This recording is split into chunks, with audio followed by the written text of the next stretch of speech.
My essential questions for this unit are: how do stoichiometric ratios relate reactants and products in a chemical reaction? How are stoichiometric ratios used to predict the amounts of reactants and/or products? And how can dimensional analysis be used to express stoichiometric ratios?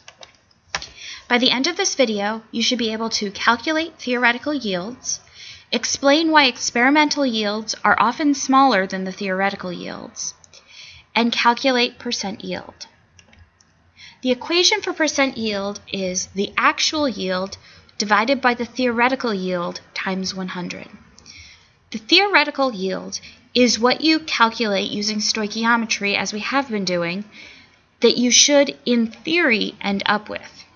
However, there are conditions in the lab that make things not work out perfectly. So, actual yield is what you really end up with when you perform the experiment.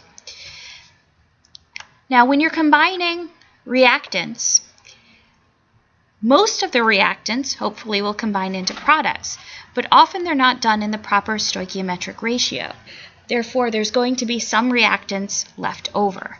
So that's one reason why you might not get as much as you expect. Also, when you're transferring things from one container to another, you're going to lose some of your product. So that's another reason why actual yields are sometimes smaller than you calculate they should be in theory. If we start this reaction with 40 grams of magnesium and an excess of HNO3, that's just telling us that we have enough HNO3 to completely use up the 40 grams of magnesium. So I can ignore the HNO3 as part of the chemical reaction. It says I form 1.7 grams of H2. What is my percent yield? The first thing we need to figure out is which is the actual yield. And it says 1.7 grams of H2 is actually produced. So that would be my actual yield. Whatever substance we're given the actual yield for, that's what we need to calculate the theoretical yield for. So since I'm ending with 1.7 grams of H2, I need to figure out how many grams of H2 I should be producing with the 40 grams of magnesium. Again, I'm going to start with the substance I'm given, 40 grams of magnesium. Since I have grams, I need to convert that to moles. So my parentheses in a line, to go from grams to moles, I use the molar mass. So the mass of 1 mole of magnesium, 24.305 grams of magnesium, goes on the bottom, and that's the mass of 1 mole of magnesium.